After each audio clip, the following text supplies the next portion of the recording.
نحمدہ و نصلی علی رسولہ الکریم، اما بعد، اعوذ باللہ من الشیطان الرجیم، بسم اللہ الرحمن الرحیم۔ ومن احسن دینا ممن اسلم وجہہ للہ وہو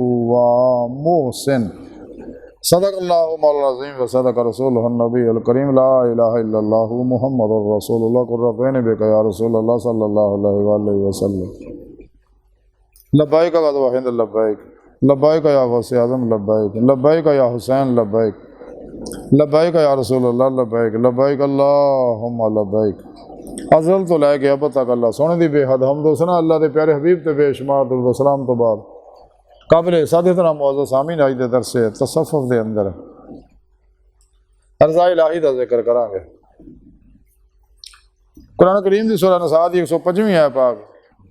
125ویں آیت پاک جڑی میں نے تلاوت کرنا تو سننے کا شرف حاصل ہے۔ سنے رب نے فرمایا، اور اس شخص تو بہتر کون ہو سکتا ہے جنہیں اپنا سر اللہ دی رضا دے سامنے چکاتا اور وہ محسن ہے۔ سبحان اللہ۔ سنے رب نے فرمایا سب تو بہتر آدمی وہی ہے جڑا سر تو پیروں تک رضا مولا بن گیا، ارادہ الہی بن جائے، فعل الہی بن جائے، تقدیر مولا بن جائے، ہر لمحہ اللہ پاک دے قرب صحبت مائیت اور حضور چ گزارے، اپنے دوجیاں معاملات نو اللہ سونے دے سپرد کر کے خود سپردگی دی بادشاہت حاصل کرے، مردہ بن کے تیرے پیشوا دے گے اللہ دے پیارے حبیب صلی اللہ علیہ وسلم دے گے اللہ سونے دے حاضر رہے، اور فنا فی توحید رہے، غرق فی توحید رہے، روز الس دی نیتی نماز عشق نو ترقی دے، اور اپنا مقصد حیات حاصل کرے جس مقصد واسطے اللہ نے پیدا کیتا۔ قرآن سنے رب دسیا اللہ انسانوں تو میں اپنے دیدار واسطے پیدا کیتا، تے تسی یہ نعمت پھر پیشوا دے رہیں انہاں دی روحانی مدد، اللہ دے پیارے حبیب دی صلی اللہ علیہ وسلم دی مدد میرے فضل و توفیق نال میرے عطا کردہ نور نال ہی حاصل کر سکدے، ہور کوئی ذریعہ نہیں۔ جدوں تسی آپ کو ماسو اللہ تو کلمہ نکل جاؤ گے، شیطانی نظامات دستوراں تو منہ موڑ کے قرآن و سنت پہ عمل کرو گے تو نفس ہمارا مطمئنہ بناؤ گے، کدے نفس ہمارا دی خواہش تے عمل نہیں کرو گے، ہر عمل قرآن و سنت کے مطابق کرو گے، جماعی اہل سنت دے نال رہو گے، پھر پیشوا کو نوری کنیکشن حاصل کر کے توحیدی محمدی راہ مولا دے مسافر بنو گے، تو پھر ہی تواڈا اس رحمانی محمدی نیٹ ورک نال رابطہ ہونا۔ تو اللہ پاک نے فرمایا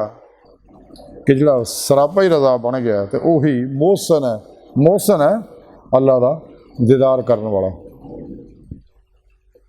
یعنی سونے رب نے فرمایا کہ میری دید انہوں ہی حاصل ہو جنہوں جڑا سراپا ہی رضا مولا بن جائے گا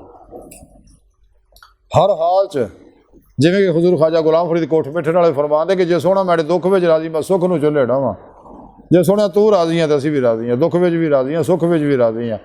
امیری ہوے غریبی ہوے، دکھ ہوے سکھ ہوے، عزت ہوے ذلت ہوے، بیماری ہوے صحت ہوے، الا حاضر قیاس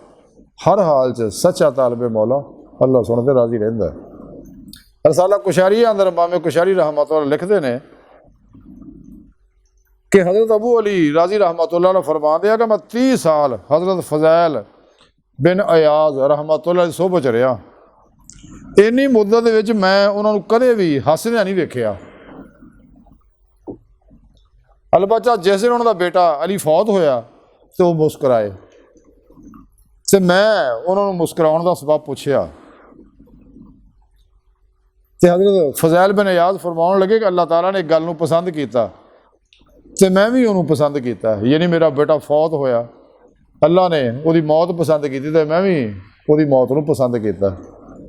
آپ فرماتے 30 سال میں انہوں ہسدیاں نہیں دیکھیا، پت مریا تے ہسدیاں دیکھیا، کو اللہ دی رضا تے راضی سی کہ جی اللہ راضی ہے تو میں بھی راضی ہوں۔ آج دی ساری گفتگو دا خلاصہ ہی ہے کہ انسان نو چاہیے اگر دونوں جانا دی کامیابی چاہتا ہے، دید مولا دی نعمت چاہتا ہے تو پھر سر تو پیروں تک رضا مولا بن جائے۔ اللہ سونے دی بارگاہ دل دی گہرائیاں تو آئے اللہ سونا آستہ بڑے حقیر پر تقصیر ماڑے کمزور کم علم عاجز مسکین بے سہارا انسان ہے، شاید پیرو پیشوا دے تیرے پیارے حبیب صلی اللہ علیہ وسلم دے تیری سونی پاک ذات دے ساڈا کوئی سارا نہیں، سانو دنیا قبر اور آخرت سارا عطا فرمائیں، اپنے دائمی دیدار دی نعمت عظمیٰ اور دولت کبریٰ عطا فرمائے، سراپا رضائے الہی بنائے اللہ، بس باقی حوث وما علینا الا البلاغ المبین۔